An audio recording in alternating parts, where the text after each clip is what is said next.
அவருடைய 3ஆம் அதிகாரம் 19ஆம் வசனத்தை வாசிப்போம். வெளிப்படுத்தல் விசேஷம் 3ஆம் அதிகாரம் அவருடைய 19ஆம் வசனம். நான் நேசிக்கிறவர்கள் எவர்களோ அவர்களை கடிந்து கொண்டு சிட்சிக்கிறேன். ஆகையால் நீ ஜாக்கிரதையாயிருந்து மனம் திரும்பு. ஆகையால் நீ ஜாக்கிரதையாயிருந்து மனம் திரும்பு. நான் நேசிக்கிறவர்களையோ அவர்களை கடிந்து கொண்டு சிட்சிக்கிறேன்.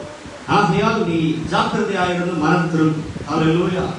கர்த்தருடைய வார்த்தை நமக்கு நேராக வருகிறது. நம்ம ஒரு நிமிஷம் ஜெபித்து வார்த்தைக்கு நேராக கடந்து போவோம். நம்முடைய ஆராதனைக்கு வந்து கொண்டிருந்ததான இடையிடையே வருவார் சகோதரர் செல்வராஜ். அவருக்கும் ஆண்டவர் சுகத்தை கொடுக்கும்படியாக, அதே போல இந்த நோயினால் பாதிக்கப்பட்டு உலகத்தில் வேதனைப்பட்டுக் கொண்டிருக்கிற அநேகர் உண்டு. லட்சக்கணக்கான மக்கள் இருக்கிறார்கள். அவர்கள் எல்லாம் தேவனுடைய பிள்ளைகள், தேவனுடைய சிருஷ்டிகள். அவருடைய கர்த்தர் சுகத்தை கொடுக்கும்படியாக அரசாங்கங்கள் எடுக்கக்கூடிய ஒவ்வொரு முயற்சிகளையும் கர்த்தர் வாக்கியம் பண்ணி ஜனங்களுக்கு சுகங்களை கொடுத்து சீக்கிரத்தில் நம்முடைய தேசத்தை விட்டு இந்த நோயின் கிருமிகள் முற்றிலுமாக ஒழிக்கப்படுவதற்கு நம்ம எல்லாரும் ஒரு நிமிஷம் ஜெபிப்போமா? நம்ம எல்லாரும் கடமைப்பட்டவர்களாக இருக்கிறோம். நம்ம எல்லாரும் ஆண்டவர் சுகத்தை பலத்தையும் தந்திருக்கிறார். நமக்கு எல்லாரும் கர்த்தர் ஆரோக்கியத்தை தந்திருக்கிறார். ஆனால் அதே நேரத்தில் அநேக மக்கள், ஆயிரக்கணக்கான மக்கள் கண்ணீரோடு கவலையோடு வியாதிகளோடு ஆஸ்பத்திரிகளில் இருக்கிறார்கள். அவர்களை கர்த்தர் சுகத்தை கொடுக்கும்படியாக நம்முடைய ஜெபத்தை கேட்கிற ஆண்டவர் இந்த இடத்திலிருந்து ஒரு வல்லமை புறப்பட்டு நம்முடைய ஜெபத்தின் மூலமாக கர்த்தர் கிரியை செய்யும்படியாக நம்ம எல்லாம் சோதரிப்போம். ஹல்லேலூயா. தேவனுடைய மகத்துவமான வல்லமை வெளிப்பட்டு ஆண்டவரை பலவீனத்தின் மத்தியில் இருக்கக்கூடிய அருமையான ஊழியக்காரர், ஆண்டவரை அதுபோல பலவீனத்தோடு இருக்கக்கூடிய எல்லா மக்களையும் கர்த்தர் சுகமாக்கும்படியாக நாங்கள் ஜெபிக்கிறோம். இயேசு கிறிஸ்துவின் வல்லமையுள்ள நாமத்தினாலே உம்முடைய சுகத்தை கர்த்தர் கொடுக்கும்படியாக ஜெபிக்கிறோம். இந்த இடத்துல தாகத்தோடு வந்திருக்கிற இந்த நாளில் வந்திருக்கக்கூடிய ஒவ்வொருவருக்காக ஜெபிக்கிறோம். ஒவ்வொரு மேலும் வல்லமை இறங்கும்படியாக ஜெபிக்கிறோம். ஒவ்வொரு மேலும் கர்த்தருடைய அக்கினி வல்லமை, ஆண்டவருடைய சுகமாக்கும் வல்லமை, பலவீனங்களை மாற்றுகிற வல்லமை, ஆசீர்வதிக்கிற வல்லமை இப்பொழுது ஆண்டவரை வெளிப்பட்டு சுகமாக்கும்படியாக ஜெபிக்கிறோம். அதுபோல சமையல் செய்து கொண்டிருக்கிற பிள்ளைகள் எல்லாருக்காகவும் ஜெபிக்கிறோம்.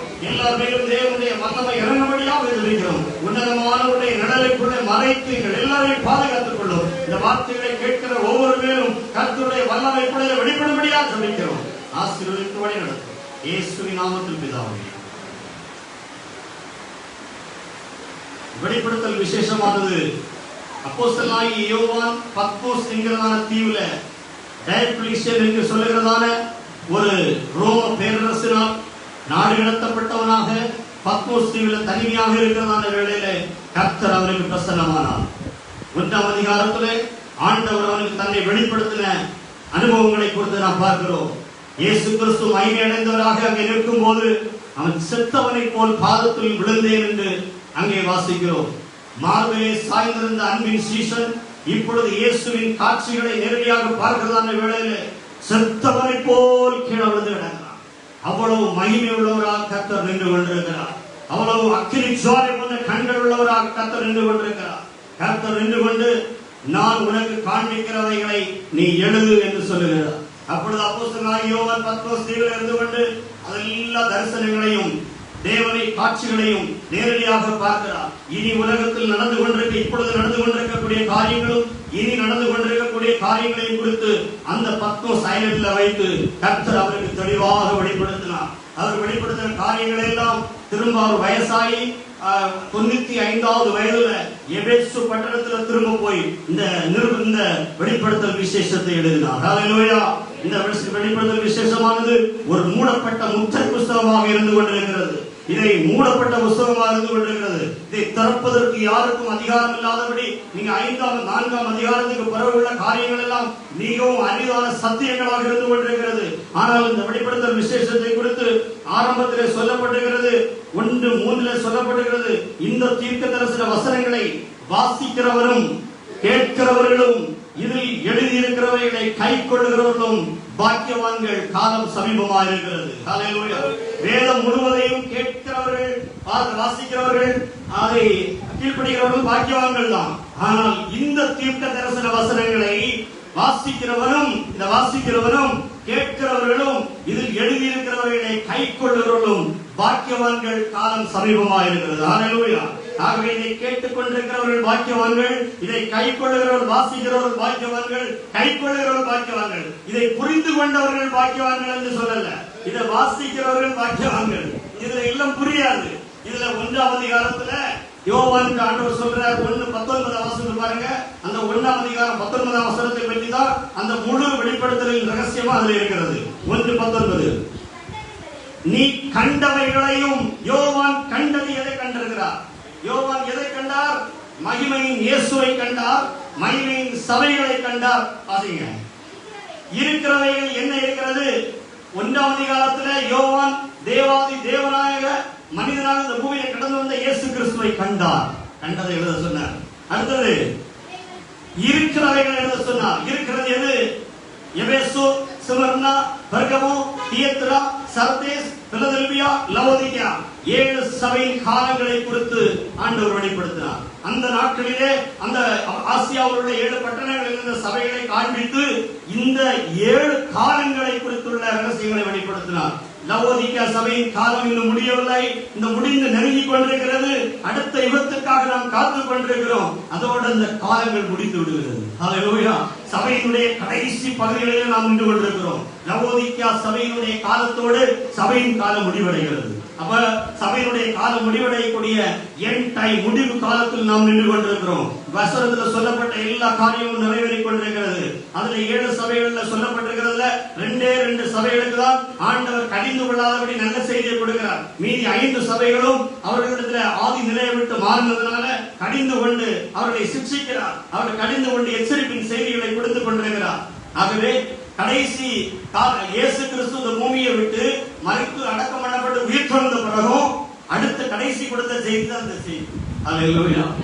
இதோ உலகத்தின் முடிவடைந்த சகல நாட்களிலும் நான் உங்களோடு கூட இருக்கிறேன் என்று மத்தேயு 28:19-20 சொன்னாரு. அது கடைசி அல்ல.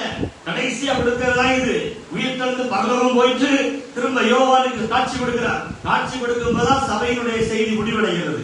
கடைசி கால செய்தி கொடுக்கிறார். அப்ப ஒவ்வொரு சபைகளை குறித்தும் ஆண்டவர் சொல்லுகிற பாருங்க. இதுல இருக்கிறவர்களை எழுத சொன்னார். அடுத்து என்ன சொல்லப்பட்டிருக்கிறது? இவைகளுக்கு பின்பு சம்பவிக்க போகிற காரியங்கள். ஹல்லேலூயா. 4ஆம் அதிகாரம், 5ஆம் அதிகாரம், 6ஆம் அதிகாரத்துக்கு பிறகு உள்ளதெல்லாம் இனி சம்பவிக்க போகிற காரியம். அப்ப யோவான் அந்த காலத்துல இல்ல. யோவான் அந்த காலத்துல இல்ல. யோவான் அப்ப பத்மோஸ்ல இருக்கும்போது அவர் பார்த்து கொண்டிருக்கிறது எதெல்லாம்னா 1ஆம் அதிகாரம், 2ஆம் அதிகாரம், 3ஆம் அதிகாரம். ஆனால் அவர் யோவான் பார்க்காத ஒரு காரியம் இருக்கிறது 4ஆம் அதிகாரத்துக்கு பின்பு உள்ளது. இவைகளுக்கு பின்பு பரலோகத்துக்குள்ள காட்சியை தருகிறேன் என்று சொல்லி 4ஆம் அதிகாரத்துக்கு பிறகு யோவான் பரலோக காட்சிகளை பார்க்கிறார். ஹல்லேலூயா. பரலோகத்துல தேவாதி தேவன் வீற்றிருக்கிறார். தேவனை யாரும் ஒரு காலம் பார்க்க முடியாது. அது ஆவியா இருக்கிற நிலை. அந்த நிலையில் இருந்து கொண்டு தேவன் ஒரு புஸ்தகத்தை முத்திரைத்து கையில் வைத்திருக்கிறார். அந்த முத்திரைத்து பட்டுகிற புஸ்தகத்தை திறப்பதற்கு யார் என்று இந்த பூமியிலே ஒவ்வொரு மனிதர்களும் பார்த்து கொண்டே இருக்கிறார்கள். யோவான் பார்த்துட்டே இருக்கிறாரு. அந்த புஸ்தகத்தை யார் திறப்பாங்கன்னு பார்த்து கொண்டிருக்கிறார். அந்த புஸ்தகத்தை யார் திறப்பாங்கன்னு பார்த்து கொண்டே இருக்கிறாங்க. பார்த்து கொண்டே தகுதி உள்ளவர்கள் யார் இந்த பூமியிலே இல்லை என்று யோவான் அழத் தொடங்கினான். உடனே அங்கிருந்து ஒரு சத்தம் கேட்கிறது. நீ அழ வேண்டாம், நீ அழ வேண்டாம், நீ அழ வேண்டாம். ஜெயம் பெற்ற ஒருத்தர் இருக்கிறாரு. யூதா கோத்திரத்து சிங்கம் ஒருத்தர் இருக்கிறாரு. அவர் ஜெயம் பெற்று வந்திருக்கிறாரு. அவர்தான் இந்த புத்தகம் திறப்பதற்கு அதிகாரம் இருக்கிறார். ஹல்லேலூயா. ஆகவே ஜெயம் பெற்றவர்களை குறித்து எழுதின ஒரு சத்திய நூல் தான் அந்த வெளிப்படுத்தல் விசேஷம். ஜெயம் பெறுகிறவர்களை குறித்து எழுதப்பட்டிருக்கிறது அந்த வெளிப்படுத்தல் விசேஷம். ஆகவே ஜெயம் பெறுகிறவர்களுக்கான சத்தியம் தான் அந்த சத்தியம். ஜெயம் பெறுகிறவர்களுக்கு, சபைக்கு வருகிறவர்கள் மட்டுமல்ல, விடுதலை ஆக்கப்படுகிறவர்கள் மட்டுமல்ல, கிறிஸ்தவர்கள் மட்டுமல்ல, ஜெயம் பெறுகிறவர்கள். ஜெயம் என்று சொல்லும்போது சாத்தானுக்கு மேல ஜெயம், உலகத்துக்கு மேல ஜெயம். ஃபாலோவர்ஸ் ஆஃப் ஜீசஸ் கிரைஸ்ட் அவங்க தான் ஜெயம் பெற்றவர்கள். டிசைபிள்ஸ் ஆஃப் ஜீசஸ் கிரைஸ்ட் அவங்க தான் ஜெயம் பெற்றவர்கள். ஜெயம் பெற்றவர்கள் யாருன்னா இயேசுவுடைய சீடர்கள், இயேசுவுடைய பாதையை பின்பற்றி போகிறவர்கள், அடிச்சுவடுகளை பின்பற்றி போகிறவர்கள். அவர் எப்படியெல்லாம் ஜெயம் பெற்றாரோ அப்படியெல்லாம் ஜெயம் பெறுவதற்காக தங்களை ஒப்புக் கொடுத்தவர்கள் தான் ஜெயம் பெற்றவர்கள். ஹல்லேலூயா. கர்த்தருடைய பிள்ளைகளே, ஆண்டவர் எவ்வளவு பெரிய அதிசயமான காரியங்களை நமக்கு செய்திருக்கிறார். 4ஆம் அதிகாரம், 5ஆம் அதிகாரத்துக்கு புறவுள்ள ஆழமான ரகசியங்கள் வெளிப்படக்கூடிய காலத்தில் நெருங்கி நின்று கொண்டிருக்கிறோம். அப்பதான் ஒவ்வொரு முத்திரையா கர்த்தர் துறக்கிறாரு, உடைக்கிறாரு. இவைகளுக்கு பின்பு ஒவ்வொரு முத்திரை, 1ஆம் முத்திரை, 2ஆம் முத்திரை, 3ஆம் முத்திரை, 4ஆம் முத்திரை, 5ஆம் முத்திரை, 6ஆம் முத்திரை, ஒவ்வொரு முத்திரையும் திறக்கும் போது ஒவ்வொரு சம்பவங்கள் இந்த இடத்துல பூமியில நடந்து கொண்டே இருக்கிறது. பூமியில நடக்கக்கூடிய காரியங்கள் எல்லாம் வேதத்துல தெளிவா சொல்லப்பட்டிருக்கிறது. அதான் இப்ப நடந்துட்டு மத்தேயு 24 சொல்லப்பட்ட காரியங்கள் எல்லாம் இப்பொழுது நடந்து கொண்டே இருக்கிறது. பஞ்சங்கள், கொள்ளை நோய்கள் பூமியில சம்பவிக்கும் என்று வேதத்துல சொல்லப்பட்டிருக்கிற ஒவ்வொரு சத்தியங்களும் இப்ப பூமிக்கு புதுசா இருக்குது. ஒரு காலத்துல பூமி எந்திரிச்சு புதுசா இருந்தது. அதுக்கப்புறம் டெய்லி பேப்பர்ல வர தொடங்கினோம்னா பூமி எதிர்ச்சி இருந்துச்சு, குளிச்சு போயிட்டு பூமி எதிர்ச்சி சர்வசாதாரணமாகி விட்டது. கல்மழை ஆரம்பத்துல ரொம்ப ஆச்சரியமா இருந்தது. அதுக்கப்புறம் கல்மழை ரொம்ப பெய்ய தொடங்கினோடனே இடையிடையே பெய்ய தொடங்கினோடனே அதுவும் பெரிய கஷ்டமா இல்லை. இப்ப பஞ்சம், கொள்ளை நோய்கள் இப்ப பயங்கரமா பிறகுதான் ஆச்சரியமா இருக்கிறது. இனி இதுவும் கொஞ்சம் கொஞ்சம் அப்படி பழகி போயிடும். பழகையை சொல்லிட்டாங்க, நம்மகிட்ட பழகி வாழ்வதற்காக சொல்லப்பட்டு விட்டது. ஆகவே பாருங்க, இந்த இதெல்லாம் வேதத்துல சொல்லப்பட்ட சத்தியங்கள். ஆரம்பத்தில் பரியாசக்காரர்கள் சிரித்தார்கள், அநேக பரியாசக்காரர்கள் சிரித்தார்கள் இதை பார்த்து. இப்பொழுது பரியாசக்காரர்கள் அதை அனுபவிக்கக்கூடிய சூழ்நிலைக்குள்ளே வந்து விட்டார்கள். நோவாவின் காலத்தில் நடந்தது ஒரு மனுஷகுமாரன் காலத்தில் நடக்கும் என்று சொன்னார் ஆண்டவர். நோவாவின் காலத்துல நோவா பிரசங்கம் ஒரு கிழமை பிரசங்கம். என்ன பிரசங்கம்னா மழை பெய்ய போது, மழை பெய்ய போது, மழை பெய்ய போது. எல்லாரும் சிரித்தார்கள், எல்லாரும் வேடிக்கையாளர்கள், எல்லாரும் பரியாசம் பண்ணாங்க. all are busy with their own work. எல்லாரும் அவருடைய வேலையை வச்சு அவங்க பிஸியா இருந்தாங்க. இவங்க பிரசங்கத்தை கேட்கறது ஒருத்தருக்குமே இல்லை, ஞாபகம் இல்லை. ஆனால் ஏன் தெரியுமா, அது வரைக்கும் மழை பூமியில பெய்தது கிடையாது. அது நடந்தா அவங்க மழை பெய்திருக்கோம்னா கூட நம்புவாங்க. மழையே பெய்யாத ஒரு பூமியில, இதுவரைக்கும் பனியினால் கர்த்தர் நினைத்து கொண்டிருந்த ஒரு பூமியில திடீர்னு ஒரு தாத்தா வயதான காலத்துல எழுப்பி நின்று இங்க மழை பெய்ய போகுதுன்னு சொன்னா நிச்சயமா எல்லாரும் யோசிப்பாங்க, அந்த ஆளுக்கு ஏதோ ஒரு பிரச்சனை ஆகிருக்குதுன்னு கட்டாயமா நினைப்பாங்க. ஆனால் பிரச்சனை அவருக்கு இல்ல, அவங்களுக்கு தான் பிரச்சனை. திடீர்னு ஒரு நாள் மழை பெய்தது.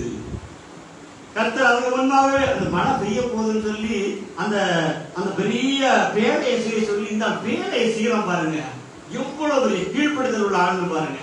பேழையை செய்ய சொல்லி நம்ம இவ்வளவு நீளத்துல இவ்வளவு பெரிய பேழைய மழை இல்லாம நோவாவுக்கு முன்னால நோவாவுக்கு பார்ப்பதற்கு ஏதாவது எக்ஸாம்பிள் இருக்கிறதா? யாராவது இருக்கிறாங்களா? வாழ்ந்தவங்க இருக்கிறாங்களா? ஒரு சிலர் மட்டும்தான் இருக்கிறாங்க, ஒரு சிலர் மட்டும்தான் இருக்கிறாங்க. ஏன் ஒரு சிலர் மட்டும்தான் அப்படி இப்படி கண் எடுத்து பார்க்கும் போது இருக்கிறாங்க. தேவனுக்குள்ளே வாழ்ந்து போனவர்கள் 1-2 பேர் இருக்கிறாங்க. அப்படிப்பட்ட சாட்சிகளை பார்த்த நோவாவே எப்படி நீதிமானா இருந்து அவர் தேவனுடைய வார்த்தை அப்படியே கீழ்ப்படுகிறார். அப்படியே கீழ்ப்படிந்து பேழையை பெருசா கட்டுகிறார். ஹல்லேலூயா. பெருசாக பேழையை கட்டின நோவா ஒரு நாளிலே மழை வந்தது. ஒரு நாளிலே ஆண்டவர் பூமி மதகுகள் எல்லாம் திறக்க ஆரம்பித்தது. தேவனுக்கு தெரியும் பூமியின் ஆழங்கள்ல எங்கெங்க மதகுகள் இருக்கிறது. சும்மா மழை பெய்ய கொஞ்ச நேரம் மழை பெய்த உடனே இந்த ரோடெல்லாம் ரொம்ப முங்கி போகுது பாருங்க. மழை 40 நாள் பெய்த மாட்டாங்க. மழை பூமியில் உள்ள ஊற்றுக்கடலாம் திறக்க ஆரம்பித்தது. வானத்தில் உள்ள இடங்கள் திறக்க ஆரம்பித்தது. நான் சமீபத்தில் பத்திரிகை வாசித்தேன், ஏதோ ஒரு உயர்ந்த மலையில மீன்களுடைய பாசில்ஸ் எல்லாம் இருக்கிறது.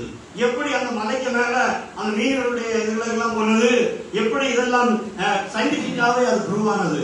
நோவாவுடைய பேழையை கண்டுபிடித்தார்கள் அரராத் மலையில பாருங்க. அப்படிப்பட்ட பெரிய ஒரு பேழையை கட்டப்பட்டு அதிலே தேவன் அவரை பாதுகாத்தார். அதனுடைய அர்த்தம் என்னன்னா, கடைசி காலத்திலே வார்த்தைக்கு நேராக ஜனங்கள் வரமாட்டார்கள், வார்த்தைக்கு நேராக செவிமடுக்க மாட்டார்கள், வார்த்தையை கீழ்ப்படிய மாட்டார்கள் என்பதை ஆண்டவர் நன்கு அறிந்திருந்தார். அதுதான் இந்த காலம். இந்த காலத்தில் அற்புத அடையாளம் ஏதாவது நடக்காதா, ஏதாவது மாய்மாலம் நடக்காதா, ஏதாவது ஒரு மரத்திலிருந்து இது வடியாதா, எது நெய் வடியாதா என்று சொல்லி ஜனங்கள் எதிர்பார்த்து கொண்டிருக்கிற ஒரு காலத்தில் வாழ்ந்து கொண்டிருக்கிறோம். ஹல்லேலூயா.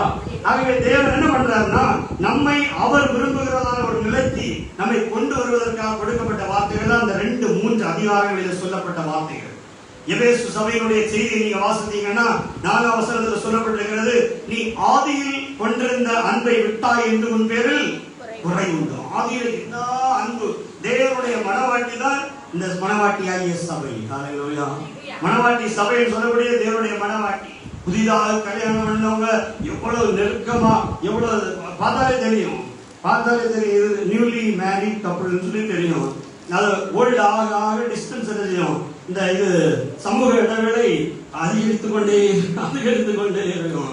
அதே போல நீங்க புதிதாக கல்யாணம் பண்ண நேரத்துல மணவாளன் ரொம்ப ஐக்கியம், ஆண்டவராகிய இயேசுவை நேசிக்கிறது அப்படி பயங்கரமான அன்பு. போக போக போக போக ஆண்டவரை நல்லா தெரிய கொஞ்சம் டிஸ்டன்ஸ் விட்டுறக்கூடாது, அதிகமான நெருக்கமுள்ளவர்களா இருக்க வேண்டும். அதனாலதான் ஆதியில் கொண்டிருந்த அன்பை விட்டா என்று உன் பேரில் குறை உண்டு. அற்புதங்களை கர்த்தர் நம்ம நிச்சயமா செய்வார். பின்னால மேடம் இருக்கிறாங்க, பாக்கியலட்சுமி, அவங்க சாட்சியத்தை கேட்டுட்டாங்க. இன்னைக்கு இப்ப நேரம் இருந்திருக்காது, நம்ம மெசேஜ் தொடங்கிட்டோம். அவங்க நேரமே கேட்டாங்க, கொஞ்சம் பிந்தி அவங்க ஹெல்த்ல ஒர்க் பண்றதால பிந்தி தான் வர முடியும், ஒரு சாட்சி சொல்லணும். அவர்களுக்கு ஆண்டவர் செய்த அற்புதம் என்ன தெரியுமா? அவர்களுக்கு மனமெல்லாம் குழப்பம், தூங்க முடியாது, கொஞ்சம் அப்படிதான் நான் சொல்றேன், நானே சொல்லிடுறேன். அவங்களுக்கு ஒரு நிமிஷம் இருக்க முடியாதுங்க, சமாதானமே கிடையாது. அவங்களை ஒரு அலக்கடித்து, ஒரு பொல்லாத கட்டு அலக்கடித்து அவர்கள் இருக்க முடியாது. அவங்க சொன்னாங்க, இது தீந்துருமா என்னோட போன் பண்ண சொல்லுவாங்க, தீரவே செய்யற தீர்மா. நாங்க கட்டாயம் தீரும், இதுல ஒரு மாற்றமே கிடையாது. பாருங்க, ஒவ்வொரு வாரமும் போக போக நீங்க வித்தியாசத்தை காண்பீங்க. வீட்டிலேயும் போய் நாங்க 2 பேரும் ஜெபித்தோம் பாருங்க. எங்க வருவாங்க, வரும்போது வர அவங்களுக்கு வித்தியாசம் தெரிஞ்ச மாதிரியே இல்லை. ஆனா திடீரென்று வித்தியாசமாகிவிட்டது. ஹல்லேலூயா. அற்புத சுகத்தை கொடுத்தார் ஆண்டவர். அவங்கள்ட்ட வந்தவங்க என்ன சொல்றாங்க, நீ அதை பத்தி நினைக்காதீங்க. அவங்க அதை பத்தி நினைக்கிறதுனால உங்களுக்கு கவலை வருது. இப்ப நினைச்சா கவலை வருது. போராட்டம் அதுக்கு வேதனைப்படுத்தி கொண்டே இருக்கிறது. அவர்களுக்காக நாம் ஜெபிக்க வேண்டும். தேவனுடைய பிள்ளைகளை ஒவ்வொருவருக்கும் கர்த்தர் அற்புதங்களை செய்வார். அது ஒரு பெரிய விஷயம் அல்ல. இங்கே சொல்லப்படுகிற காரியம், நாம் ஜெயம் பெற வேண்டும். நாம் ஜெயம் பெற வேண்டும். ஆண்டவருக்குள்ள ஆதி நிலையில வரணும். எப்பொழுதும் அவரோடு நெருக்கமான நிலையில் இருக்க வேண்டும் என்பதற்காகத்தான் ஆண்டவர் சில காரியங்கள் வழியாக நம்மை வழி நடத்துகிறார். அதனால இந்த 3வது அதிகாரத்தில் சொல்லப்பட்ட சபை கடைசி சபை. முதல் சபையை நம்ம லேசா வாசித்தோம். ஆதியில் இருந்த அன்பை விட்டாய் என்று உன் பேரில் குறை உண்டு. அந்த சபை தேவனோடு நெருங்கி இருந்த சபை. ஆதி அப்போஸ்தலர் சபை உங்களுக்கு தெரியும், மிகுந்த வல்லமை உள்ள சர்ச். மக்கள் எல்லாம் என்ன பண்ணாங்க தெரியுமா? பேதுருடைய பிரசங்கத்தை காட்ட உடனே, பேதுரு சொல்லவே இல்லை, பேதுருடைய பிரசங்கத்தை காட்ட உடனே கேட்டுட்டு இருந்த அவ்வளவு பேர் சொத்துக்களை எல்லாம் விட்டுட்டு வந்துட்டாங்க. வாடிவை சொத்து, இமோஷனல் ஆட்கள் இல்லையா, உணர்ச்சி வசப்பட்ட ஆட்கள், வாடிவை சொத்து தங்களுக்கு இருந்த அவ்வளவு ஆசைகளை இருந்துட்டு பேதுருக்கு கையில கொண்டு கொடுத்துட்டு பேசாம இருந்துட்டாங்க. இப்போ உள்ள பேதுருக்களா இருந்தால் எவ்வளவு பெரிய ஒரு சபையை கட்டியிருப்பார்கள், ஆனால் எவ்வளவு தங்கத்திலே கட்டியிருப்பார்கள். ஆனால் அந்த பேதுரு அடுத்த அதிகாரத்தில் நீங்க பாத்தீங்கன்னா வெள்ளியும் பொண்ணும் இல்லாம தேவாலயத்துக்குள்ள போயிட்டு இருக்கிறார்கள். வெள்ளியும் பொண்ணும் இல்லாம தேவாலயத்தில் போயிட்டு இருக்கிறாரு. அவருடைய நோக்கம் எல்லாம் சபையினுடைய பெருக்கம், சபையினுடைய மல்டிபிளிகேஷன். ஜனங்கள் எப்படியாவது உட்கார்ந்து ஆராய்ச்சிவாங்க, அதுக்குள்ள டெம்பரரியான காரியங்களை அவங்க செய்து போயிட்டே இருப்பாங்க. அதுல ரொம்ப வாட்டி இன்வெஸ்ட் பண்ணாம, அவர்கள் இன்வெஸ்ட் பண்ண வேண்டிய காரியங்களில, செங்கலிலே இன்வெஸ்ட் பண்ணாம ஆத்துமக்களிலே இன்வெஸ்ட் பண்ணாங்க. கரங்களை தட்டி ஆண்டவரே ஸ்தோத்திரிப்போம். ஹல்லேலூயா. செங்கலிலேயும் அதனுடைய இன்டீரியர் டெக்கரேஷன்களிலேயும் அதிகமாக தங்களுடைய காரியங்களையும் தங்களுடைய உழைப்புகளையும் போடாம ஆத்துமாக்களை சந்திப்பதிலும் ஆத்துமாக்களை உருவாக்குறதுலும் தான் அதிக கவனம் கொடுத்தாங்க. எதை பிரையாரிட்டி எடுத்தாங்கன்னா ஜனங்கள பிரையாரிட்டி எடுத்தாங்க, பில்டிங்கோட. அப்ப பாருங்க, அதுதான் ரொம்ப முக்கியமாக நமக்கு வேதம் சொல்லுகிறது. ஆகவே அவர்களுடைய அந்த ஊழியம் ஆசீர்வதிக்கப்பட்டது. கொஞ்ச நாள் போக போக போக அப்போஸ்தலருடைய காலம் முடியக்கூடிய நிலை ஆனோடனே எல்லாம் தடுத்து, யோவான் தான் கடைசி அப்போஸ்தலன். அவர்தான் நேச்சுரல் டெத் இறந்தவர். மற்ற எல்லாருமே என்ன பண்ணப்பட்டவங்க, எல்லாரும் மார்ச்சர்ஸ், எல்லாருமே ரத்த சாட்சிகளாக மறித்தவர்கள். ஆனால் யோவான் அப்போஸ்தலன் மட்டும்தான் மார்ச்சியர் தான் போக வேண்டியவர் தான். டயக்லீசியன் சக்கரவர்த்தி அவரை பிடிச்சு ஒரு பெரிய எண்ணெய் சட்டிக்குள்ள தூக்கி போட்டான். கொதிக்கிற எண்ணெய் சட்டிக்குள்ளாங்க. அந்த எண்ணெய் சட்டிக்குள்ளாக யோவான் அப்படியே விழுந்து விளக்குறாரு. யோவான் சாகாத உடனே அவனுக்கு அந்த எண்ணெய் கூட அவனை பாதிக்காதனால he is a sorcerer, இவன் பெரிய மந்திரவாதின்னு சொல்லிதான் உலகத்துல இருக்கக்கூடிய மோசமான ஒரு தீவா இருக்கக்கூடிய பத்மோஸுக்கு கடத்துவோம்னு சொல்லி கடத்துறான். ஹல்லேலூயா. தேவன் இந்த வெளிப்படுத்தல் விசேஷத்தை யோவானுக்கு கையில கொடுப்பதற்காக அவர் பத்மோஸ் தீவிலே இருக்கிறார். ஹல்லேலூயா. கர்த்தருடைய நாளில் ஆவிக்குள்ளாய் அங்கே இருந்து கொண்டிருக்கிறார். பத்மோஸ் தீவில யோவான் இருக்கும்போது அங்க யார் கூட இருந்தது? இப்பொழுது தேவன் நம்மை தொட்டுக் கொண்டிருக்கிறார். ஹல்லேலூயா. பத்மோஸ் தீவில யோவானோடு கூட இருந்த ஆவியானவர் இப்பொழுது நம்மை தொட்டுக் கொண்டிருக்கிறார். இப்பொழுது நம்ம மேல் இறங்கி கொண்டிருக்கிறார். இப்பொழுது நம்ம மேல் அவருடைய வல்லமையோடு கர்த்தர் இறங்கி கொண்டிருக்கிறார். ஹல்லேலூயா. பத்மோஸ் தீவில் இருந்து அவரை பலப்படுத்தினார். அவர் எப்படி இருந்திருப்பார்? ஒத்தையில எப்படி இருந்திருப்பார்? பத்மோஸ் தீவில் வயசு எவ்வளவு தெரியுமா? 94 95 வயது. 94 வயதான ஒரு மனிதன் பத்மோஸ் தீவில் இருக்கிறார். அவருடைய எந்த மனுஷனும் கிடையாது, அவருடைய எந்த சீசர்களும் கிடையாது, அவருக்கு எந்த மக்கள் துணையும் கிடையாது, அவருக்கு எந்த பைபிள் கையில கிடையாது. அவர் தனிமையாக இருக்கிறார். அங்க இந்தியால அதுக்கு முன்ன 40 வருஷத்துக்கு முன்னாலே AD 52 அப்போஸ்தலர் தோமா வந்து அவரே வந்து போயிட்டார். அவருக்கு கூட உள்ளது. அவர் இந்தியால வந்து அவர் இறந்து போயாச்சு. இது 95 பாருங்க, 97 நடக்கக்கூடிய சம்பவம். அங்கே கர்த்தர் அவரோடு கூட இருந்து இப்பொழுது நடந்து கொண்டிருக்க எல்லா சம்பவங்களையும் காட்டினார். நீதி வரப்போது உள்ளது அவரை காட்டினார். வெளிப்படுத்தல் 11 சொல்லப்பட்டிருக்கிறது, உலகத்தின் மக்கள் அனைவரும் பார்க்கக்கூடிய, லைவா பார்க்கக்கூடிய அந்த 2 சாட்சிகள் மறிப்பார்கள். அல்லேலூயா. பத்மோசிலிருந்து வந்த வெளிப்பாடு, கடைசி நடக்கக்கூடிய ஒவ்வொரு காரியங்கள், பஞ்சங்கள், கொள்ளை நோய்கள், உலகத்தில் நடக்கக்கூடிய யுத்தங்கள், வார், எல்லாமே ஆண்டவர் எழுதி வைத்திருக்கிறார். எல்லாத்தையும் விளக்க போனா எனக்கு தெரிஞ்சிருக்கிறது கொஞ்சம் தான், அதுல நிறைய விளக்கம் இருக்கிறது. ஆவியானவர் இந்த முத்திரைகளை உடைப்பாரு. உடைக்க நேரத்துல ஒவ்வொன்றும் வெளியே வரும். அதோட ரகசியங்கள் எல்லாம் கர்த்தர் சபைகளுக்கு என்ன செய்வாரு? வெளிப்படுத்துவார். அப்ப இப்ப நமக்கு தெரிஞ்சிருக்கிற காரியங்களை அதிகமாக ஆண்டவர்கிட்ட கேட்டு நம்ம தியானித்து ஆண்டவருடைய சமூகத்துல நம்ம அறிந்து கொள்வோம். பாருங்க, அதுல என்ன சொல்லுகிறாருன்னு சொன்னா, வெளிப்படுத்தல் 3ஆம் அதிகாரத்தில் உள்ள சபை, கடைசி சபை, அதனுடைய 14ஆம் வசனம் வாசித்து பாருங்க. லவோதிகியா சபையின் தூதனுக்கு நீ எழுத வேண்டியது என்னவெனில், சாட்சியை குறித்து ஆண்டவர் தலைப்பிலே, சபையுடைய தலைப்புல நீங்க வாசித்தீங்கன்னாலே அந்த சபைக்கு என்ன எதிர்பார்க்கிறான்னு வந்துடும். சத்தியமுள்ள சாட்சியும்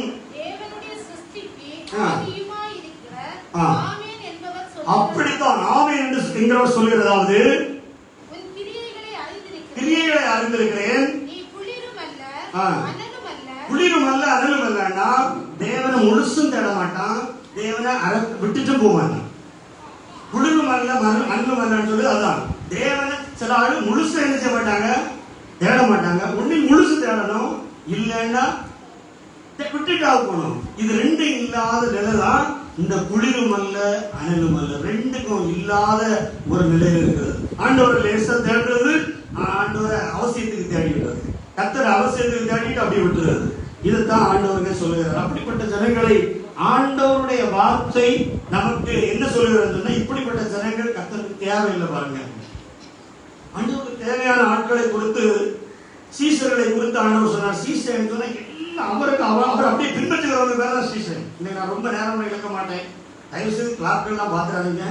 இங்க பாருங்க, மாஸ்க் போட்டிருக்கிற என்ன பாருங்க, சீசர்களை சீசர்கள் சொன்னா அப்படியே பின்பற்றுகிறவர்கள். ரஜினியினுடைய சீசர்கள், ரஜினி ஒரு பெரிய சினிமா ஆக்டரா இருந்தாரு, அவருடைய சீசர்கள் ரசிகர்கள் சொல்லுவோம். அவங்க எப்படி இருப்பாங்க, அவரை மாதிரியே ஹேர் ஸ்டைல். ஸ்கூல்ல படிக்கும் போது ரஜினி ஸ்டைல்ல நிறைய இருக்கும். அப்படி ரஜினி ஸ்டைல்லே கை, ரஜினி ஸ்டைல்லே அப்படி நட, அது அப்படியே அவரை பின்பற்றுகிறார். அவர் என்ன சொன்னாலும் கேட்கிறார். அல்லேலூயா. அவர் என்ன சொன்னாலும் கேட்கக்கூடிய ஆளு. அந்த மாதிரி ஒரு சீசத்துவம் கூட ஏசப்பா பாருங்க. ஏசப்பா என்ன எதிர்பார்க்கிறாங்கன்னா, அவர் அப்படியே பின்பற்றுகிறதற்கான ஒரு கூட்டம். அந்த கூட்டத்தை கர்த்தர் நமக்கு எதிர்பார்க்கிற, முழுசுமாக தேடுகிற ஒரு அனுபவம். ஆதி காலங்களில் அப்படிதான் ஜனங்கள் இருந்தாங்க. வைராக்கியம், அப்படிப்பட்ட அதிகமான வைராக்கியம் உள்ளவர்களை கர்த்தர் தேடிக்கொண்டே இருக்கிறார், பார்த்து கொண்டே இருக்கிறார். அல்லேலூயா. பாருங்க 16ஆம் வசனம், இப்படி நீ குளிரும் அந்தி அனலும் அந்தி வெதுவெதுப்பாய் இருக்கிறதுனால உன்னை என் வாயிலிருந்து என்ன செய்கிறேன், வாந்தி பண்ணி போடுவேன். எனக்கு இது பிடிக்கலன்னு சொல்றாரு. இந்த அனுபவம் எனக்கு கொஞ்சம் பிடிக்கல, இந்த வெதுவெதுப்பாய் இருக்கிற அனுபவம் எனக்கு பிடிக்கல. ஒன்னில் அந்த செயல இரு, இல்லைன்னா என் பக்கமா நில்லு. அப்படித்தான் எலியா சொன்னாரு. எந்த மட்டும் 2 நினைவுகளால் குந்தி குந்தி நடப்பீர்கள். கர்த்தர் தெய்வமானால் அவரை பின்பற்றுங்கள், இல்லைன்னா அந்த பக்கம் போனா என்ன செய்யுங்க, போயிருங்க. 2 சைட்ல வந்து தீ தரக்கிறார், வெட்டி பிரிக்கிறார் 2ஆக.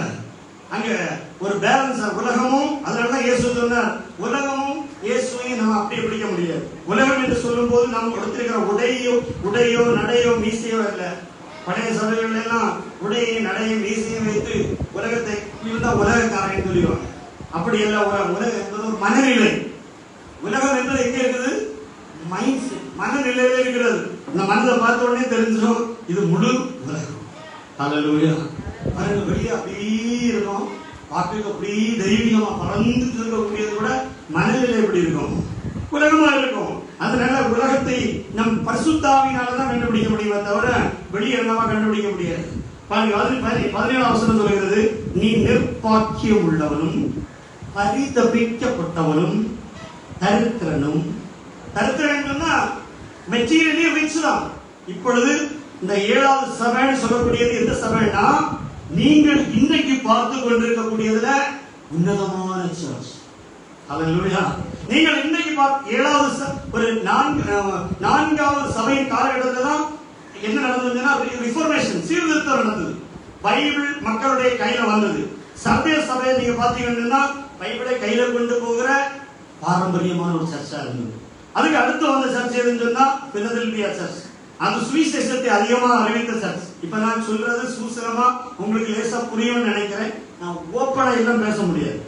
7வது சர்ச் எது சர்ச்னா இன்றைக்கு நீங்கள் பார்த்து கொண்டிருக்கிறதுல கிளைமேக்ஸ் ஆன சர்ச். ஹalleluya.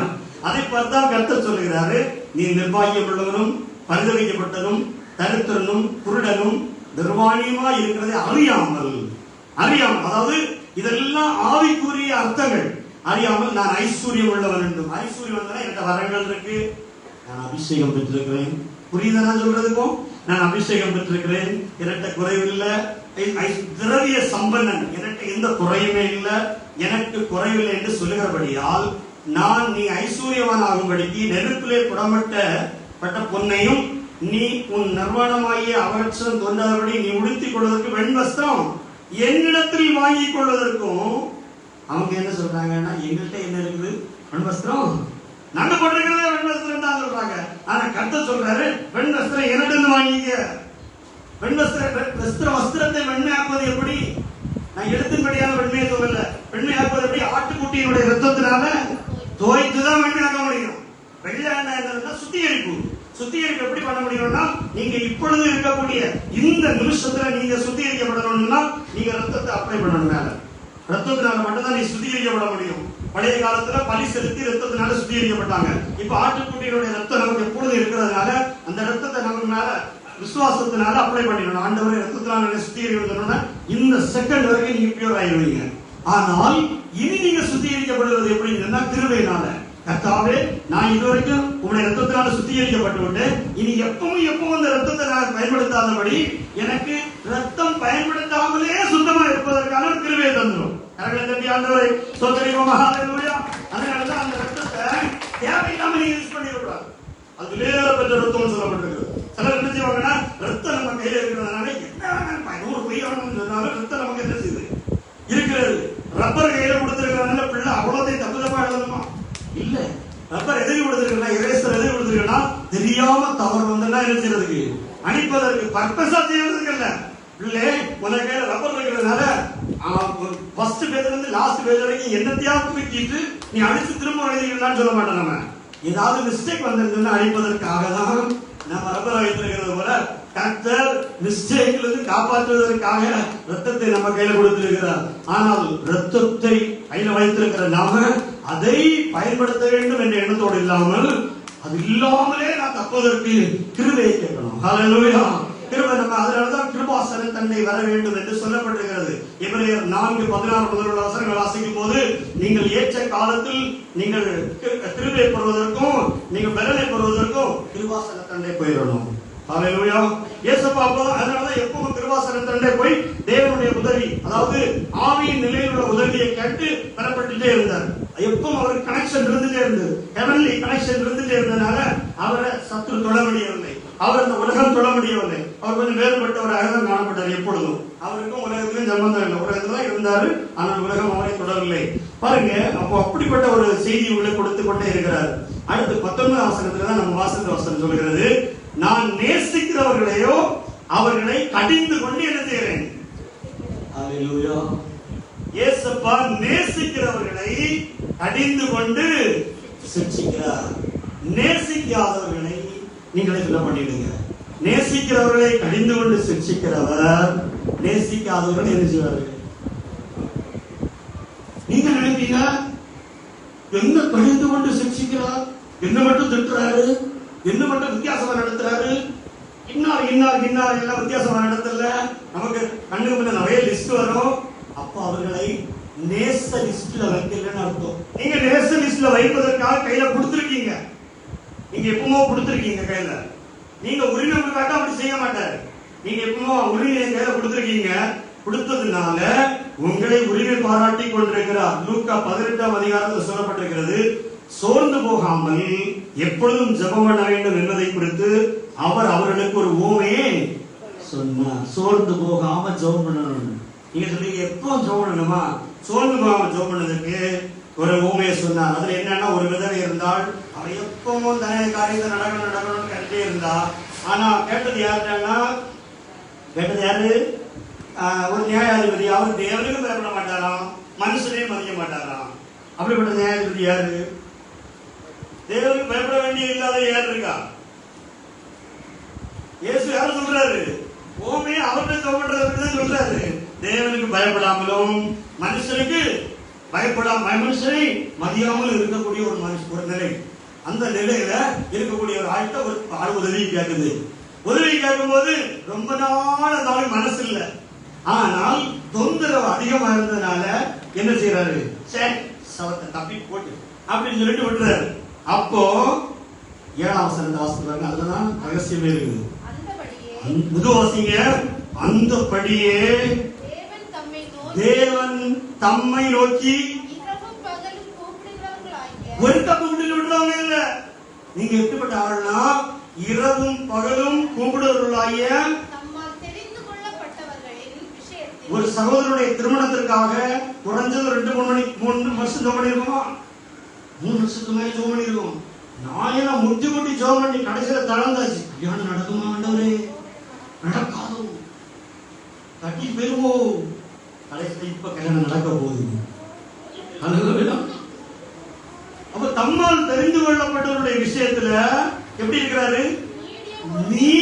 தம்மால் தெரிந்து கொள்ளப்பட்டவருடைய விஷயத்துல எப்படி இருக்கிறாரு? நீடிய பொறுமை உள்ளவர். ரொம்ப நீடிய பொறுமை உள்ளவரா இருக்கிறார்னா நீங்கள் தம்மால் தெரிந்து கொள்ளப்பட்டவர்கள். கரங்களை தட்டி ஆண்டவரை சோதனைக்குமா? சில காரியங்கள் நினைக்க கேட்கப்படும். சில காரியங்கள் நினைக்கும் போது ஜெபம் கேட்கப்படாமல், ஜெபிக்கும் போது ஜெபம் கேட்கப்படாத போது அதெல்லாம் அவர் கேட்காம ஒண்ணு இல்ல, அவர் பார்த்துட்டே இருக்கிறார். தம்மால் தெரிந்து கொள்ளப்பட்டவருடைய விஷயத்துல நீடிய பொறுமை உள்ளவராக இருக்கிறார். ஹல்லேலூயா. ஆக இந்த சபைக்கு கொடுக்கிற செய்தி என்ன செய்தி கொடுக்கிறாருன்னா, வெளிப்படுத்தல் 3ல என்ன கொடுக்கிறாரு? 19ஆம் வசனத்துல நேசிக்கிறவர்களையோ கடிந்து கொள்கிறது என்ன தெரியுமா? திட்டுறது, வார்த்தையினால காயப்படுத்துகிறது, வார்த்தையினால கொடூரமாக குற்றஞ்செடுப்பது. ஆண்டவருடைய வார்த்தைகள் நம்ம எப்படி செய்யணும்னா இருதயத்தில அப்படி என்ன செய்யும்? அப்படி கட்டஞ்செடுக்கும், கொடூரமாக தாக்கும், நம்முடைய இருதயங்களை அப்படியே குத்தும். பேதுரு அப்போஸ்தலன் 3ஆம் அதிகாரம் 2ஆம் அதிகாரத்தில் பிரசங்கம் பண்ணி கொண்டிருக்கிறார். பிரசங்கித்துக் கொண்டிருக்கிற நேரத்துல கேட்டுக்கொண்டிருந்த கேள்விக்காரர்கள் யார் தெரியுமா? யூதர்கள். பேதுரு இப்பதான் வந்திருக்காரு மீன் பிடிச்சிட்டு, அவருக்கு ஒண்ணும் தெரியாது. அவரு கேட்டுட்டு இருக்க கேள்விக்காரங்க எல்லாம் பழுத்த தலை, பெரிய பெரிய தலைகள். நான் ஆரம்பத்துல 1999 2000 கிளாஸ் எடுக்கும் போது எனக்கு கிளாஸ் எடுக்கிற ஸ்டூடெண்ட் யார் தெரியுமா? 300 விசுவாசிகள் உள்ளவர்கள். அப்போ 200 விசுவாசிகள் உள்ளவர்கள், 100 விசுவாசிகள் உள்ளவர்கள். கேட்க கஷ்டமா இருக்கும். நம்ம வார்த்தையாது அவங்க சொல்றாங்க பாருங்க. சில இடங்கள்ல சில நேரத்துல கர்த்தர் என்ன செய்யறாரு? அப்படி கொண்டு விடுறாரு பாருங்க. இந்த நேசத்தினால ஆண்டவர் கடிந்து கொள்கிறார், காட்டமா பேசுறார், இருதயத்துல குத்துகிறார். அப்போஸ்தலர் 2ஆம் அதிகாரத்துல தான் நடந்தது. அந்த 3000 பேரும் படிச்சவங்க, ரொம்ப கர்மசாலிகள், பல உலக நாடுகளில் வந்திருக்கிறவர்கள், பேதுருடைய செய்தியை கேட்டுக் கொண்டிருக்கிறவர்கள். 37ஆம் வசனத்தை வாசிப்பாருங்க என்ன நடந்தது. அவ்வளவு நேரம் பேதுரு காட்டமாக பரிசுத்த ஆவியினால் நிரம்பி பேசுகிறார். 37ஆம் வசனத்துல இதை அவர்கள் கேட்ட பொழுது இருதயத்துல என்னாச்சு? இருதயத்துல குத்தப்பட்டு ஒரு மாற்றம் வருதுன்னா ஆவியானவருடைய வார்த்தை எழுது. ஹல்லேலூயா. உடனே வாழ வேண்டும், இப்படி மாறி ஜீவிக்க வேண்டும் என்கிற ஒரு எண்ணங்களை கர்த்தர் நமக்கு தருகிறார் சொன்னா, ஒரு குத்தப்படுதல் வருதுன்னு சொன்னா அது தேவனுடைய வார்த்தையுடைய வல்லமை. ஹல்லேலூயா. கர்த்தருடைய வார்த்தை நம்மை குத்தி தான் சரியாக்கும். நம்ம தடவும் செய்யும், சில நேரம் குத்தவும் செய்யும். ஆனா சில வார்த்தைகளை பாத்தீங்கன்னா ஃபுல்லா கடவுளா மேல இந்த கீழே வரைக்கும் சோப் போட்டு அப்படி தடவி ஆடுற உடம்பெல்லாம் பாலிசை அவங்க எந்த ஒரு குத்துக்கும் ஒரு ஏச்சுக்கும் பொறுக்க முடியாதவர்களாக மாறிட்டாங்க. ஏன் நீங்க ரொம்ப அப்படி காட்டமா பேசுறது இல்லை? ஜனங்கள் வரமாட்டாங்க, பாத்தீங்களா? ஜனங்கள் வரமாட்டாங்க. அதனால சாஃப்ட் வார்த்தைகளெல்லாம் பாத்தீங்கன்னா ரொம்ப மிருதுவா பேசுறாங்க. அப்படி ரொம்ப மிருதுவாக பேச வேண்டிய அவசியம் இல்லை. வார்த்தைகள் புரியும்படியா நம்ம பேசினாலே போதுமான. சிலது இந்த வார்த்தையோட பிரசவம் பண்றதுக்கு அப்படி தேவனுடைய பிள்ளைகளை சில வார்த்தைகள் நான் பார்த்தோம்னா டிவியில விஷயத்த சொல்லையா சீக்கிரத்துல நேரம் அவங்க சொல்லிட்டு கேட்க வேண்டியது. அவ்வளவு 10 நிமிஷம் பேசுறது அவங்க பண்ற பாட்டு ஸ்ரீலங்கால வந்தது மாதிரியும் அமெரிக்கால வந்து இப்ப தமிழே புரியாத மாதிரியும் அப்படி இப்படி இந்த வார்த்தைகள் எல்லாம் வார்த்தைகள் ஜனங்களை கையிட்டே போடணும். பேதருடைய வார்த்தைகள் அப்படி கிடையாது. வேற வார்த்தைகளா இருந்தது, ஜனங்களுக்கு ரீச் பண்றதா இருந்தது, அவர்களை டச் பண்றதா இருந்தது. அவர்கள் இதயத்துல குத்தப்பட்டவர்களாகி என்ன கேட்கறாங்க பாருங்க. அவங்க நியாயப்பிரமாணத்தை கற்று தேர்ந்தவர்கள் என்ன சொல்றாங்க? சகோதரர்களே, நாங்க என்ன செய்ய வேண்டும்? இப்ப நாங்க என்ன செய்யணும்? நாங்க என்ன செய்யணும்னு ஒரு முடிவுக்கு வரதுதான் தேவனுடைய வார்த்தை நம்மை மாற்றுகிற வல்லமை. ஹல்லேலூயா. பாருங்க, அந்த ஆண்டவர் என்ன பண்றார்? கடிந்து கொள்ளுகிறார்.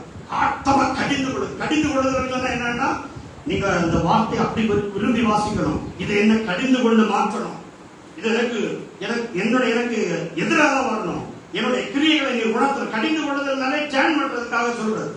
சில பிள்ளைகளை பெற்றோர் எதுக்காக கடிந்து கொள்ளுன்னு சொன்னா, அப்படி செய்யக்கூடாதுன்னு, அப்படி செய்யக்கூடாது. அது எதுக்கு? ஒரு நன்மைக்காக இருக்கிறது. ஹல்லேலூயா. கடிந்து கொள்ளுதல் பயங்கரமா இருக்கும், ரொம்ப காட்டமா இருக்கும். ஆனா கடிந்து கொள்வதில்லை என்ன செய்யணும்னா, ஒரு தேவ ஞானத்தோட செய்ய வேண்டும். ஞானமாய் கடிந்து கொள்ள வேண்டும் என்று பைபிள் சொல்கிறது. அதனால கடிந்து கொள்வதில்லை பட்சி போடுறதுல கடிந்து கொள்வதுதான் பேரோட. தேவ பிள்ளைகளுக்கு ஆண்டவர் செய்யறது கடிந்து கொள்ளுதல், துன்மார்க்கருக்கு அவர் செய்யறது பட்சித்தல், அழிப்பதற்காக. பெற்றோர் பிள்ளைகளை எதுக்கு அடிப்பாங்க? திருத்துவதற்கு அடிப்பாங்க. நல்ல காயம் எல்லாம் படும். என் நாவலுக்கு மறையாரி மேலது கீழே வராமல் இருந்த உடனே என் தகப்பனார் அடித்தது இந்த இடத்துல எல்லாம் காயப்படும். பாருங்க, அவருக்கு பெரிய வேதனை. அவருக்கு ரொம்ப வேதனைப்படுத்திருக்காரு. அதெல்லாம் இப்ப எல்லாத்தையும் சொல்ல முடியாது. நீங்க எல்லாம் அழுதுச்சுமே இருந்து வேண்டாம். பாருங்க, நானும் ரொம்ப வேதனைப்படுத்திருக்கேன். அதை நினைச்சா 2ஆம் செட்டாடி ஆயிரும். பாருங்க, என்னன்னா நல்ல காயப்படுத்த மாதிரி பேசுவார். கர்த்தர் பேசுறது. பேதுருவை எப்படி பேசுறாரு தெரியுமா? பேதுரு ஓடி வந்து சிலுவையில் அறைந்து நான் சாகணும்னு சொன்ன உடனே யாருமே அந்த உணர்வு வரல. ஓடி பேதுரு கிட்ட வந்து, நீர் சாப்பிடு, நீர் சாப்பிடக்கூடாது. உடனே அவர் சொன்னாரு, சாகணும், சாகக்கூடாது. சவுண்ட கூட்டிட்டே இருக்கலாம், ரொம்ப ஏறிட்டே இருக்கிறது. பாருங்க, அந்த ஸ்பீட் அடிக்கும் தெரியுமா? அது ஏறிட்டே இருக்குது. சாகணும், சாகக்கூடாதுன்னு அவர் சொல்றாரு. கடைசியில அவரை கடிந்து கொள்ள ஆரம்பித்தாங்க. பைபிள் இருக்கு. அவரை கடிந்து கொள்ள ஆரம்பித்தான்னா, உமக்கு நான் சொன்னா புரியாதான்னு கேட்டுப்போம். எவ்வளவு நேரம் சொல்லிட்டு இருக்கு சாகணும்னு சொல்லி அபசகூரமாய் பேசிட்டு இருக்கிறீர்கள். சாகணும்னு உங்களுக்கு புரியாதா? உடனே அவர் என்ன சொல்றாருன்னா, இது ரொம்ப மோசமாக கடிந்து கொள்ளுதல். இது என்ன என்ன தேவனை விட்டு பிரிகிறதான கடிந்து கொள்ளுதல். பின்னால போய் சாத்தானே சொல்லிட்டார். அல்லேலூயா. எவ்வளவு காட்டமான வார்த்தை. பின்னால போய் சாத்தானேன்னு அவரை சொன்னது எவ்வளவு பெரிய காட்டமான வார்த்தை. என் பின்னால போய் சாத்தானே யூதாசை பார்த்து கூட அவர் சொல்லல. யூதாசை பார்த்து கூட அவர் சொல்லல. பின்னால யூதாஸ் கூட அவருக்கு இவ்வளவு பெரிய கேடா இருக்க மாட்டான். அவருக்கு பெரிய கேடு இந்த இடரலான வார்த்தை. அவர் சொல்றாரு, எனக்கு நீ இடரலா இருக்கிறாய்ன்னு சொல்றாரு. அல்லேலூயா.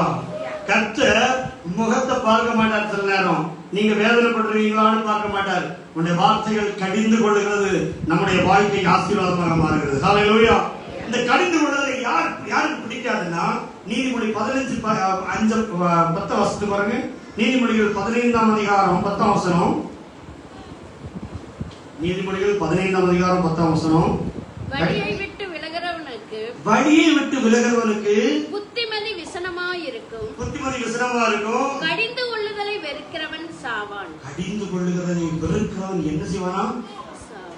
சாவான். சொல்லி பைபிள்ல வருகிற அர்த்தம் என்ன தெரியுமா? ஆதாம் சொன்னார் இல்லையா, நீ இந்த பழத்தை சாப்பிடும் நாளில் சாகவே செத்தானா? உடனே செத்துட்டானா? பழத்தை சாப்பிட்ட செத்துட்டானா? அவர் சொன்னது அந்த சாவையில ஸ்பிரிச்சுவல் டெத், ஆவிக்குரிய மரணத்தை சொன்னார். சரீரபிரகாரமான மரணத்தை சொல்லவில்லை.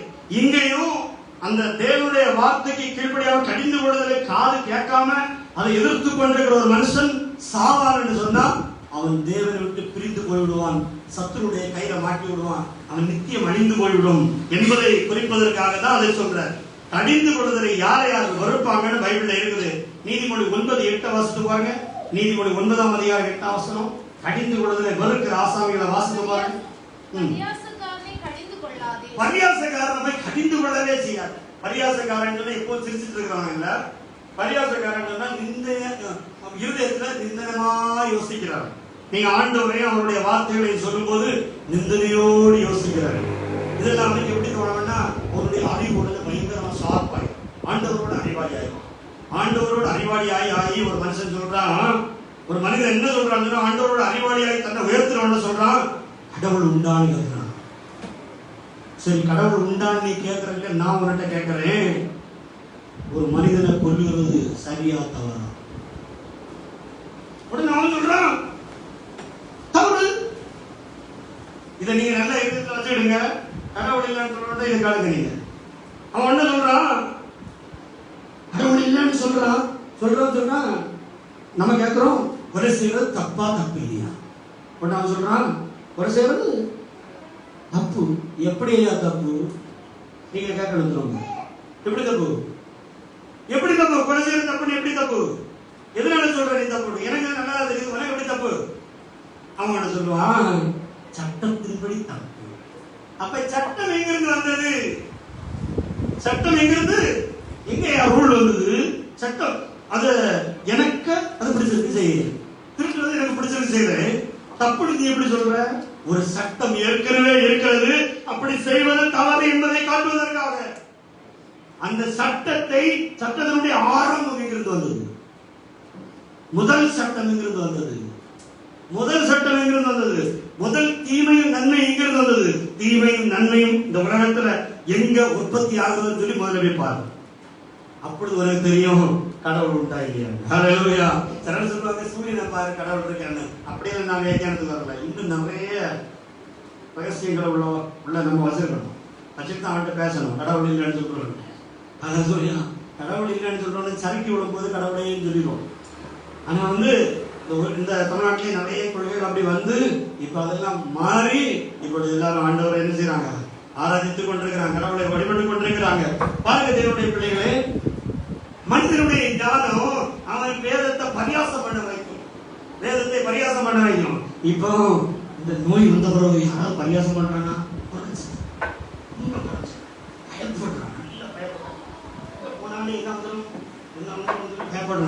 பயங்கரமா பயந்துட்டு இப்பதான்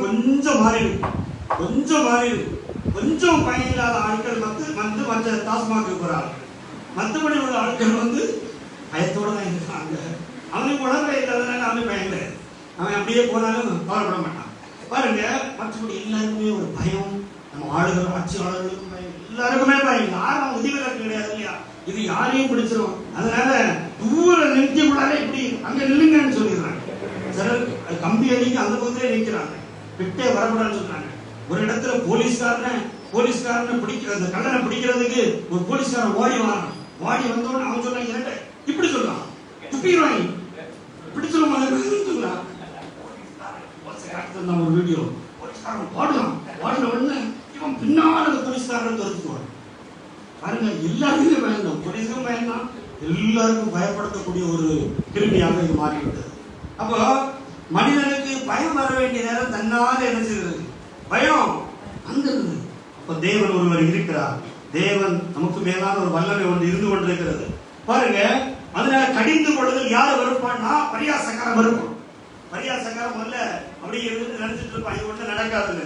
கடைசி கழுத்திருவ போற நேரத்தில் பண்டிகை போல ஒரே ஒரு நாள் தான் அவனுக்கு தூக்கு மேடம். அன்னை தான் அவன் பயந்து நடுக்குவான். எனக்கு வண்டி சோமணிக்கீங்களா, எனக்கு வண்டி கொஞ்சம் கடவுளை கேட்பீங்களா, எனக்கு டாக்டர் என்னுடைய நிலைமை எப்படியா இருக்கும், அவன் நிலைமை ரொம்ப கஷ்டம் தான் நான் சொல்லுவாரு. அவர் ஒரு நிலைமை இனி வந்து என்னால காப்பாற்ற முடியாது, ஏதாவது கடவுளை தேடி அப்படின்னு சொல்லுவாரு. உடனே பார்ப்பான், ஏதாவது நம்பர் பாஸ்டர் நம்பர் இருக்கான், யாராவது ஒண்ணு யாசனாவுக்குள்ள நம்பர் இருக்கா, நீ ஒண்ணு பாஸ்டர் சொல்லி லேசா ஒண்ணு ஜோம் பண்ணுவீங்க, ஃபர்ஸ்ட் லேசா ஒண்ணு ஜோம் பண்ணுவீங்க, அடுத்து நல்லா ஜோம் பண்ணு அப்படின்னு சொல்லி வரைக்கும் அவன் வந்துடுவான். இப்ப கடிந்து கொள்ளுதலை வெறுக்க கூடாது. வெறுத்தால் அது நமக்கு தீமையாக மாறிவிடும். தாவீது என்ன சொல்றாரு தெரியுமா? 141 சங்கீதம் 5ஆம் வசனம் வாசிங்க. இன்னும் ஒரு 3-4 வசனம் தான் அப்படி சொன்னதான் இருப்பீங்க. 141ஆம் வசனம் சங்கீதம் 5ஆம் வசனம் வாசிங்க. 141:5. நீதிமான் என்னை, நீதிமான்னா வசனத்தை விரும்பி வசனத்தின்படி வாழ்வதற்காக ஒப்பு கொடுத்து நீதியை விரும்புகிற ஒரு மனிதன் என்னை தயவாய் என்ன செய்யலாமா? குட்டலாம் சொன்னா கடிந்து கொள்ளலாம். குட்டி என்னை கடிந்து கொள்ளட்டும். சும்மா இந்த ஆளு இவ்வளவு தப்பி இருக்காருன்னா, தாவீது இவ்வளவு ஆசீர்வதிக்கப்பட்டிருக்காரு, கோலியாத்தை ஜெயித்துட்டார். நீங்க போய் ஜெயிச்சு பாருங்க. தாவீதை பார்த்து கோலியாத்தை, சவுலுக்கும் ஆசையா தான் இருந்து அவரை கொல்லணும்னு. கோலியாத்தை ஜெயிச்சா நமக்கு ஒரு சந்தோஷம், நம்ம ராஜ்யத்துக்கு ஒரு மேன்மை, அவரும் சந்தோஷப்பட்டு. அவருக்கு இந்த அனுபவங்கள் இல்லாததுனால அவருக்கு தேவனுடைய பலன் அவர்கிட்ட இல்லை, தேவ பலன் அவர்கிட்ட இல்லாதனால அவருக்கு நடிக்கும்.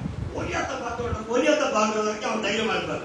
கோலியாத் அப்படி வந்து நின்ன உடனே சவுலுக்கு காலையில நடுக்கும். அந்த நடுக்கத்தையும் காட்டிட முடியாது, ஏன்னா ராஜா இல்லையா அப்படின்னு சொல்லி இருப்பாரு. கடைசியில பெண்கள் எல்லாம் பார்த்து தாவீதை நாசாக்கி போட்டாங்க. தாவீது கொண்டது 10,000, சவுல் கொண்டது 1000 சொல்லி அன்னையோட தாவீதுக்கு வேணா இன்னும் கொடுத்து பாருங்க. தாவீதுக்கு ஏன் இந்த பலம்னா, இந்த அனுபவங்கள் என்னை கொட்டட்டும். அது எப்படி இருக்குமா? அது என் தலைக்கு எப்படி இருக்குமா? எண்ணெய் போல இருக்கும், சாப்பிட்டா இருக்குமா அவருக்கு. இந்த நிலையில தன்னுடைய மனதை வளர்த்த ஒரு மனிதன் வசனத்தின்படி என்ன கொட்டட்டும். அல்ல தட்டுவதில்லை, கடிந்து கொள்வதில்லை, என் தலை அல்ல தட்டுவதில்லை. கரங்களை தட்டி ஆண்டவரை சோதரிப்போமா. தாவீது ஏன் உயர்த்தப்பட்டார் சொல்லி பைபிளை வாசித்து பார்க்கும்போது அநேக காரியங்கள் தாவீதுக்குள்ள இருந்தது. அதனால அவர் ஆசீர்வதிக்கப்பட்டார்.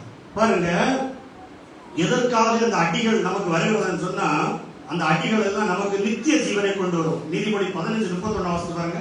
இந்த அடிகள் நமக்கு நித்திய ஜீவனை கொண்டு வரும். இந்த திட்டுதல், இந்த திட்டி கடிந்து கொள்ளுதல் நமக்கு ஜீவனுக்கு ஏதுவான கடிந்து கொள்ளுதல் எதற்கு ஏதுவானது? ஜீவனுக்கு ஏதுவானது.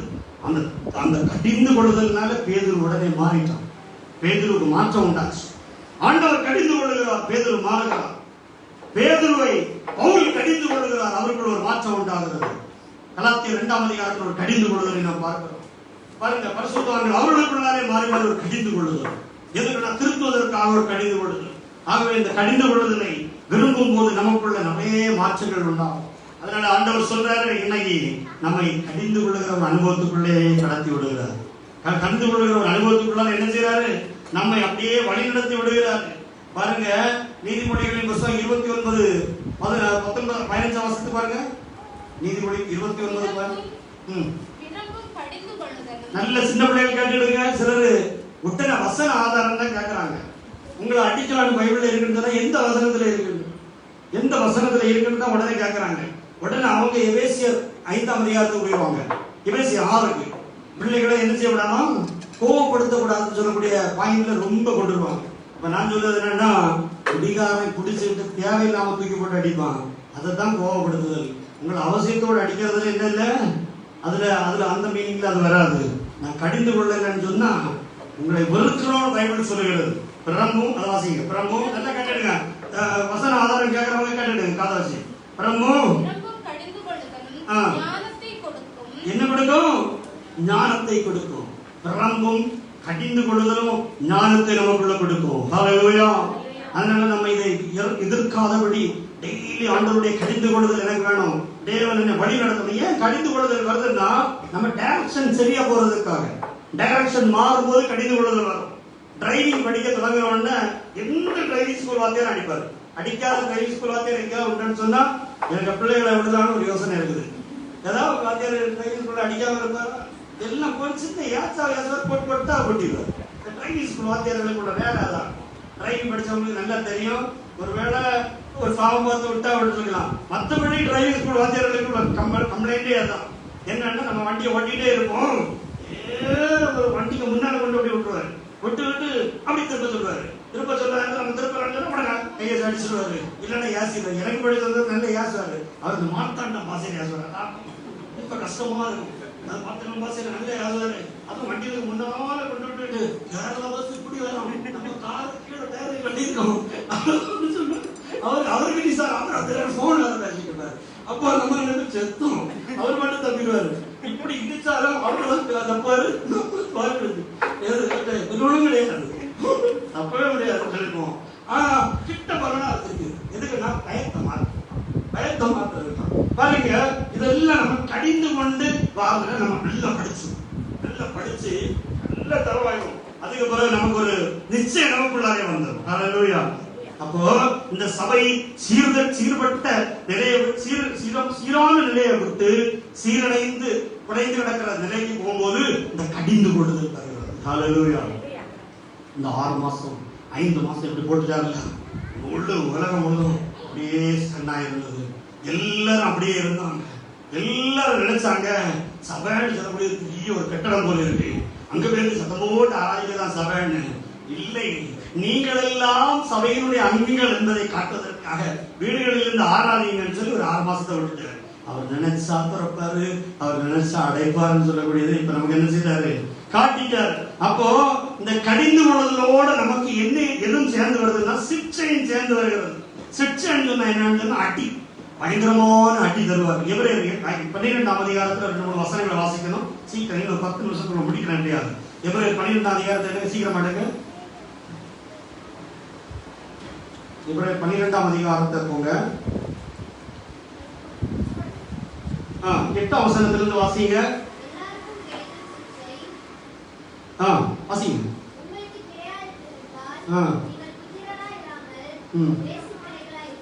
எல்லாருக்கும் கிடைக்கும் அடி அல்லது தேவ தண்டனை அல்லது தேவன் நம்ம சில நேரம் அடிச்சு திருத்துவாரு. அது நமக்கு இல்லாவிட்டால் நீங்க யாரு? அவருடைய பிள்ளைகள் அல்ல, அந்நிய பிள்ளைகள். சரீரத்தின் தகப்பன்மார்கள்னா நம்ம பெற்றெடுத்த தகப்பன்மார்கள். உடனே அடிச்சுவாங்கன்னு சொல்லி என்ன செய்வாங்க? நம்ம அஞ்சி நடந்திருக்க நாம் பிழைக்கத்தக்கதாக மீன்ஸ் என்ன செய்வதற்காக? நம்ம நித்திய ஜீவனை பெற்றுக் கொள்வதற்காக, அழிந்து போவதற்காக அல்ல, நித்திய ஜீவனை பெற்றுக் கொள்வதற்காக ஆவிகளின் பிதாவுக்கு, பரிசுத்தாவி தேவ ஆவிகளின் பிதாவுக்கு வெகு அதிகமாய் அடங்கி நடக்க வேண்டும் என்று நடக்க வேண்டும் அல்லவா? 10ஆம் வசனம். அவர்கள் தங்களுக்கு நலம் என்று சொன்னா உலகத்தின் தாய் தகப்பன்மார் தங்களுக்கு நலம் என்று தோன்றியபடி. அப்ப அவங்கள்ட்ட கேள்வி கேட்கலாமா? இப்பதானே வாய்ப்பு நமக்கு. அப்ப நம்ம கேள்வி கேட்கலாமா? தனம் என்று தோன்றினதுனால அவங்க என்ன செய்வாங்க? படிக்கிறாங்க. கொஞ்ச காலம் சிரிச்சிப்பார்கள், கொஞ்ச காலம் சிரிச்சித்தார்கள். பிள்ளைகளை அடிப்பது கொஞ்ச காலம் சிரிச்சித்தார்கள். நான் கூட ஒரு பெரும் போக்கலானெல்லாம் போனேன். மனசு மாறி சரி நம்ம பயன்படுத்தி அப்படி கதையை ஒட்டிக்கலாம் அப்படி சொல்லி சிக்ஷிக்கிறது கொஞ்ச காலம் தான். அதுக்கப்புறம் அது ஃப்ரெண்டு, அதுக்கப்புறம் அப்படியே மாறிடும். அதுக்கப்புறம் சிக்ஷிங் ஸ்டேஜ் மாறிடும். இவரோ பிள்ளைகளை பெற்றோர் சில காலம் சிக்ஷிப்பார்கள். எல்லாரும் அந்த அனுபவம் இருக்கும். என்ன கொஞ்ச நாள் அடிச்சிருக்கிறாரு, என்ன கொஞ்ச நாளுக்கு அப்புறம் என்ன செய்யல அடிக்கிற காலம், திருத்துக்கிற காலம், என்கிற காலம் ஒரு காலம் வைத்திருக்கிறார். ஆனா இவர் என்ன பண்றாருன்னா இங்க உள்ளவங்க அவரு, இங்க உள்ளவங்க அவரு அப்படின்னு பண்றாரு பாருங்க. இவரோ அவருடைய பரிசுத்தத்திற்கு நாம பங்குள்ளவர்கள் ஆகும் வரைக்கும்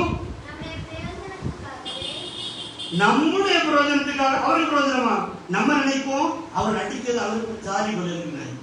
நம்முடைய பிரயோஜனத்திற்காகவே நம்மை சிக்ஷிக்கிறார். ஹல்லேலூயா. கரங்களை ஆண்டவரை ஸ்தோத்திரிப்போமா. சிக்ஷை எல்லாருக்கும் கிடைக்காது. சிக்ஷை விரும்பினாலும் கிடைக்காது. சிலருக்கு அவங்க அப்படி சுகமாவே விட்டுருவார். சுகமாவே விட்டுட்டு இருக்காருன்னு சொன்னா முதல் 8ஆம் வசனனால வாசிக்க கஷ்டமா இருக்கு. அதை நீங்க மனசுல நினைச்சுக்கீங்க. சிக்ஷிக்காம விட்டுட்டாருன்னா அந்த கேஸ் நம்மளை விட்டுருவாரு. ரொம்ப கவனமாக நாம் இருப்போம். பாருங்க, நீதிமொழிகள் 3ஆம் அதிகாரம் 11-12 வசனம். இந்த எபிரேயர் 12 குறிச்சு சொல்லுங்க. வீட்டுல போய் நடத்தி வாசிங்க. நீதிமொழி 3ஆம் அதிகாரம் 11-12. என் மகனே, நீ கர்த்தருடைய சிட்சியை அற்பமாக எண்ணாதே. கர்த்தருடைய சிட்சியை அற்பமாக எண்ணாதே. எதுக்கு அடிக்கிறாருன்னு சொல்லி சாதாரணமா நினைக்காத. அவர் கடிந்து கொள்ளும் போது சோர்ந்து போகாதே. சோர்ந்து போகிறது எதனால வருதுன்னு சொன்னா இந்த சிட்சைக்கு நமக்கு பலன் இல்லையோடு தெரிவித்துதான் நம்ம அந்த சோர்வு வருது. நம்ம அடி வாங்கும் போது நமக்கு இது பலன் கிடைக்காதோ, நம்ம சும்மா அடி வாங்குறோமோ அப்படின்னு நினைக்கிறதுனால தான் அந்த சோர்வு வருது. ஒரு ஆளை சம்பளத்துக்காக வேலை செய்ய வச்சா சோர்வு வருமா வராதா? கட்டாயமா சோர்வு வரதான் செய்யும். சும்மா வேலை செய்யறது எப்படி சோர்வா தான் இருக்கும். ஆனால் நமக்கு பலன் உண்டு சொல்லி வேலை செய்ய வச்சா அவங்க எப்படி இருப்பாங்க? நம்ம கஷ்டப்பட்டாலும் நமக்கு ஒரு பலன் உண்டு அப்படின்னு சொல்லி நமக்கு சோர்வடைய மாட்டாங்க. அதனால தான் ஆண்டவர் சொல்றாரு, சோர்ந்துராதுங்க, சோர்ந்துராங்க, உங்களுக்கு பலன் உண்டு, பலன் உண்டு. இப்போ உங்களுக்கு பலனா தெரியாது, சோர்ந்து போகாதீங்கன்னு சொல்றாரு. இல்லை, எபிரேயர் 12 ஒரு வசனத்தை கூட நம்ம விட்டுட்டோம். 11 வசனம், 12:11. எந்த சிக்ஷையும், சிக்ஷைன்னா நிறைய விதமான சிக்ஷை உண்டு, அதை லேசா சொல்லி நான் சொல்லிடுவோம். எந்த விதமான சிக்ஷையும், இப்ப சிக்ஷை வாங்குறவங்களுக்கு சந்தோஷமாட்டா இருக்கும்.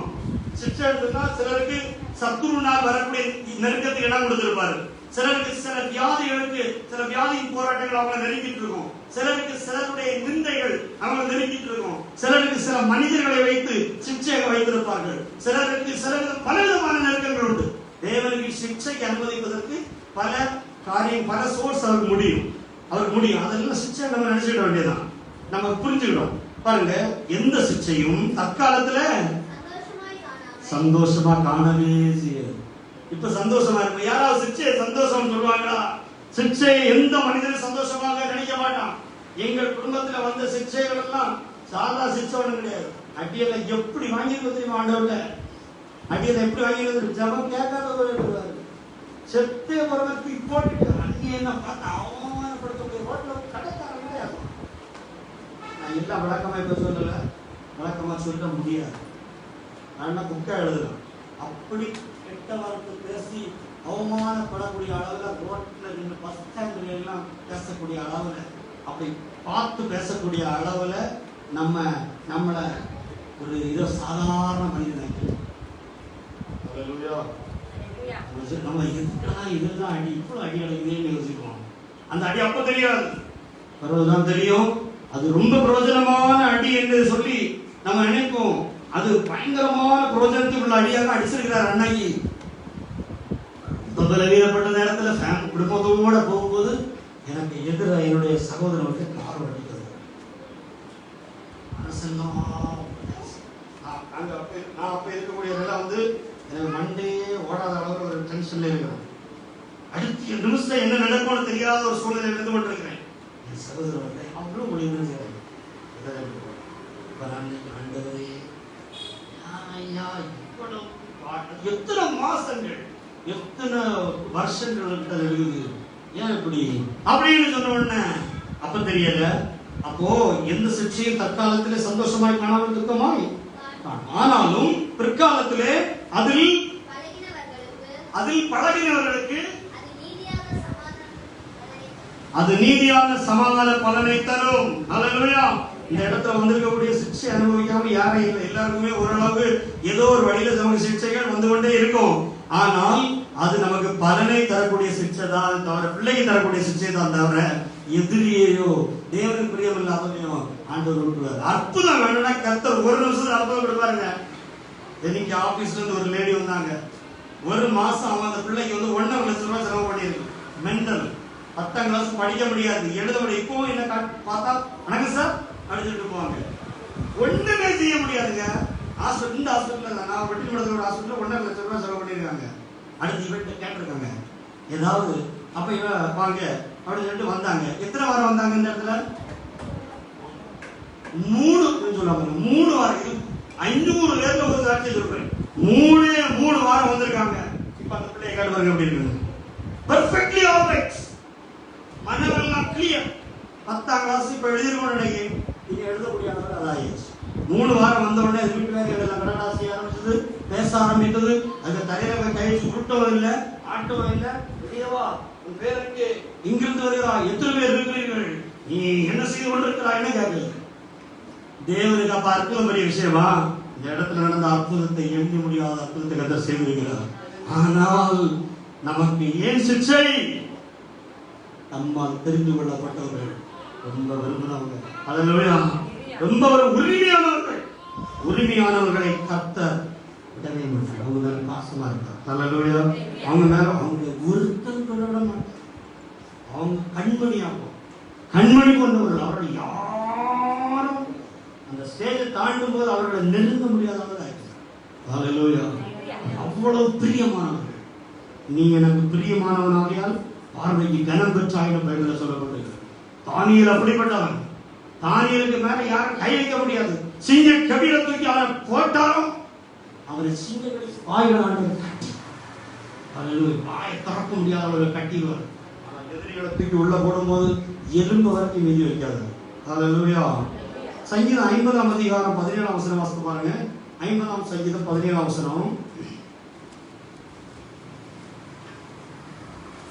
இன்னொரு 10 நிமிஷம் அவங்க வெயிட் பண்ண சொன்னதுனால தான் கொஞ்சம் இழுத்துட்டு இருக்கிறேன். அதனால எதுக்கு இழுக்கிறான்னு நினைச்சிடாதீங்க. சிக்ஷையை நீ பகைத்து என் வார்த்தைகளை உனக்கு பின்பாக இருந்து போடுகிறாய். பாருங்க, அதுக்கு அடுத்த வசனம் 14ஆம் வசனம் வாசிங்க.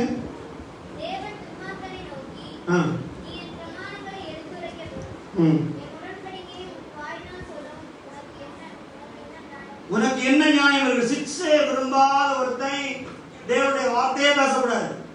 சிக்ஷையை விரும்பாத ஒருத்தன் தேவனுக்கு பிரியமானவனா இருக்க முடியாது. ஆகவே சிக்ஷை அவனுக்கு அவனுடைய வாழ்க்கையோடு ஒட்டி வரக்கூடியதுதான். பாருங்க, அதில் பிரயோஜனத்துக்காக என்று படித்தோம். முதலாவது படித்தோம் குழந்தைகளுக்கு சிக்ஷை உண்டு. இரண்டாவது யாருக்கு சிக்ஷை இருக்கு? பிரயோஜனத்திற்காக சிக்ஷை. மூணாவதாக 1 தீமோத்தேயு 1:20 வாசித்து பாருங்க. அதோட இன்னொருத்தர் 1 கொரிந்தியர் 5:5 வாசிங்க. 1 தீமோத்தேயு 1:20 வாசிங்க. இம்மனேயும் அலெக்சாண்டர் எனக்கு அந்த வாங்கிற நுழையாது, நுழையது போல வாசிட வேண்டியது. அப்படிப்பட்ட பேரை நம்ம என்ன செய்யும்?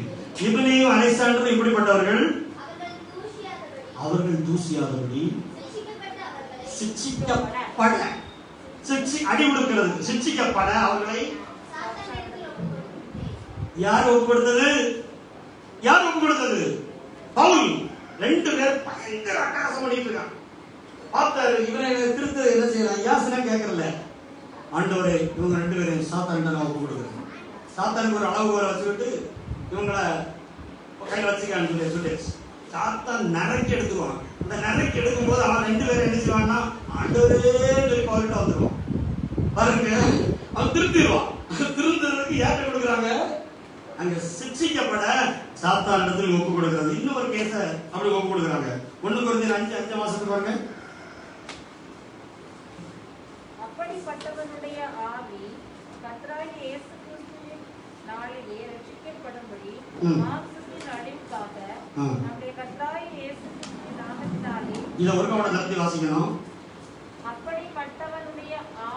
அப்படிப்பட்டவனுடைய ஆவி அப்படிப்பட்டவன் மேல ஒருத்தர் சொல்லி இருக்கு. அப்படிப்பட்ட மோசமான கிரியைகளை செய்கிற விசுவாசி. அப்படிப்பட்டவனுடைய ஆவி கர்த்தராகிய இயேசு கிறிஸ்துவினுடைய நாளிலேனா வருகை நாளிலே ரட்சிக்கப்படுவதற்காக அவனுடைய மாம்சத்தின் அழிவுக்காக. நல்லா கவனிங்க, இப்ப முடிஞ்சிடும். மாம்சத்தின் அழிவுக்காக என்ன அழிவுக்காக? சரீரத்தையே அழிச்சு போடுறதுக்காக இல்ல, சுயம் அழிவதற்காக. சுயம் அழிவதற்காக. சுயம்னா நான் என்று சொல்லக்கூடியது அழிவதற்காக, ஐ என்று சொல்லக்கூடியது அழிவதற்காக, என்னால முடியும் அப்படின்னு சொல்றது அழிவதற்காக. நல்லா புரிஞ்சுங்க. நிறைய பேருக்கு என்ன இருக்கும்னா, நான் என்று சொல்லக்கூடியது உள்ள அடியில தான் கிடக்கும். சிலருக்கு முது மேலே இருக்கும். டக்குன உடனே நான் தெரிஞ்சிடும். நாம் வந்து டக்குனு வந்துடும். சிலருக்கு நாம் வந்து சொல்றது டக்குனு வராது, நான ஒடிச்சு கிடக்கும். அது அந்த நானை வெளியே எடுக்கணும்னா ஒரு 1/2 மணிக்கு பேசணும். பேசி பேசி பேசி பேசி பேசி பேசி வரதாலும் லேசா வரும். ஆனாலும் வந்துட்டு வந்துட்டு வந்துட்டு வெளியே வா வெளியே வா வெளியே கொண்டு வந்தவங்க அப்படி கொஞ்ச நேரத்துக்குள்ள வந்துடும். நான் இதை அழிக்கிறதுக்கு என்ன பண்ணுவாருன்னா சிக்ஷைக்கு ஒப்பு கொடுப்பார். அல்லேலூயா. அந்த நாள் எப்ப அழியும் அது எனக்கு தெரியாது. ஒவ்வொருத்தருக்கும் ஒவ்வொரு விதமான சிக்ஷைகளை கர்த்தர் நியமித்திருப்பார். அது நமக்கு நன்மைக்காக தான் என்ன செய்யும் வரும். அதனால எரேமியா 10:24 எரேமியா சொல்றாரு, என்ன அடியும் ஆனா மட்டா அடிச்சிடும், என்ன ரொம்ப போட்டு தூக்கி போட்டு என்ன செய்யறாதையும் அடிச்சிடாதீங்கன்னு சொல்லிட்டு ஏற்கனவே கேட்கிறார், கெஞ்சி கேட்கிறார். அதனால கர்த்தர் நமக்கு நேசிக்கிறவர்களை கடிந்து கொண்டு சிக்ஷிக்கும்படியாக. எதற்காக என்றால் மனம் திரும்பும்படியாக. நம்ம எல்லாரும் முழங்கால் படிட்டு சொல்லிப்போம், ஆண்டவர் நோக்கிப்பார். நம்ம எல்லாரும் மனம் திரும்பும்படியாக சிக்ஷையும் கடிந்து கொள்வதும் பைபிள்ல சொல்லப்பட்டிருக்கிறது. நீங்க ஜபத்தோட ஆண்டவரை என்ன கடிந்து கொண்டு பேசணும், என்ன திருத்தணும்னு சொல்லிட்டு இந்த பைபிளை வச்சு நீங்க ஜோம் பண்ணி பைபிளை வாசித்தீங்கன்னா அந்த வசனம் உங்களை கடிந்து கொள்ளும். கட்டாயமா உங்களை கடிந்து கொள்ளும், கட்டாயமா உங்களை கடிந்து கொண்டு உங்களை திருத்தும். மாற்றமே இல்லை. அநேக ஆயிரக்கணக்கான ஜனங்களை திருத்தி இருக்கிறது. அவங்க ஒப்பு கொடுத்ததுனால அவங்களை திருத்தி இருக்கிறது. ஒப்பு கொடுத்தாதவங்களை திருத்த முடியாது. அவங்க ஆண்டவர் கையில கொடுக்காம அவங்க திருந்தவே மாற முடியாது. ஆகவே இந்த நாளில நமக்குள்ள ஒரு மாற்றத்தை உருவாக்குவதுதான் கர்த்தருக்கு ரொம்ப டைம் எடுக்கும். அதுக்குதான் ஆண்டவர் இப்படிப்பட்ட ப்ராசஸ் வழியா நம்மளை வழிநடத்துகிறார். எல்லாம் அவருக்கு ஒரு சுகத்தையோ அற்புதத்தையோ கொடுப்பதற்கு ரொம்ப நேரம் வேண்டாம். நம்ம நினைப்போம் ஆண்டவரிடத்திலிருந்து எழுத்துப்படியான சுகத்தையும் அற்புதத்தையும் வாங்குறதுக்கு நிறைய நேரம் வேணும் போல இருக்கு. அதெல்லாம் வேண்டாம். ஆண்டவருக்கு லேசான காரியம் மனிதனை மாற்றுவதுதான் ரொம்ப நாளாகும். அதனாலதான் கர்த்தர் நம்முடைய குணங்களை நம்மை அவருடைய சாயலாக மாற்றுவதற்கு நம்மை உருவாக்கி கொண்டே இருக்கிறார். ஹல்லேலூயா, ஹல்லேலூயா. நல்ல ஒப்பு கொடுங்க. ஆண்டவரே ஒப்பு கொடுக்கிறேன். அப்பா கர்த்தருடைய சமூகத்தில் நான் ஒப்பு கொடுக்கிறேன். முழுவதுமாக என்னை உடைய கரத்திலே தருகிறேன் என்று சொல்லி ஆண்டவர்கிட்ட கேட்போமா? திருப்பாதம் நம்பி வந்தே கிருபை நிறை இயேசுவே, தமதன்மை கண்டடைந்தே தேவ சமூகத்திலே, தமதன்மை கண்டடைந்தே தேவ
சிக்ஷிக்கப்படுவதற்கு ஆண்டவர் சில நேரங்களில் நம்மை ஒப்புக் கொடுக்கிறார்.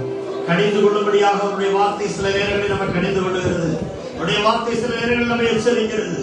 ஆதி நிலையில் நம்மை கொண்டு வரும்படியாக, அவரோடு நெருக்கமாக உறவாடும்படியாக, அவருடைய பிள்ளைகளாக, அவருடைய மனவாட்டி சபையாக, அவருடைய ஐக்கியப்பட்ட ஒரே சரீரமாக நம்மை நிலைத்திருக்க வைக்கும்படியாக தான் அப்படிப்பட்டதான அனுபவங்கள் வழியாக நம்ம நடத்துகிறார்.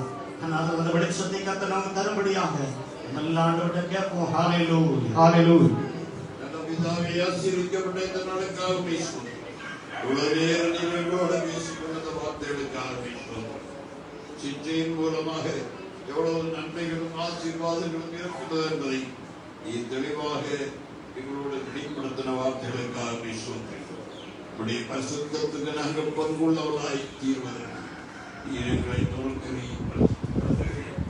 கர்த்தாவே, இந்த மகிமையான அனுபவத்துக்கு நெருக்கமான நேரங்களில் கூட கர்த்தர் எங்களோடு கொண்டு வந்து உங்கள் ஆசீர்வாதமாக நடத்தி முடித்திருக்கிறேன்.